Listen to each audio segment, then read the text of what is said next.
এই জার্নিটা অনেক বছরের, more than about 6 to 7 years। আমি পার্সোনালি ওকে আমার দাদা হিসেবে রেফার করি সব জায়গাতেই, not even in my work fields but even everywhere.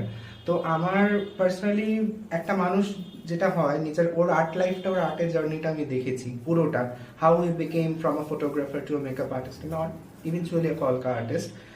তো ডেফিনেটলি আমি বলবো তীর্থদার কাছে যে রকম যে লুকটা আমি চেয়েছি, তীর্থদা আমাকে কোনোদিন নিরাশ করেনি, নাম্বার ওয়ান।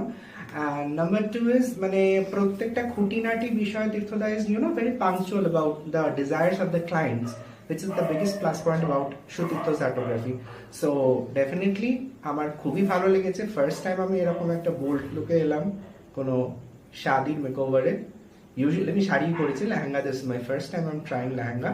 সো আমি নিজেও প্রথমে ভাবছিলাম যে আমাকে কেমন লাগবে, বাট অনেস্টলি আমার ভীষণ ভালো লেগেছে নিজের মেকআপটা। তো definitely I would recommend each and everybody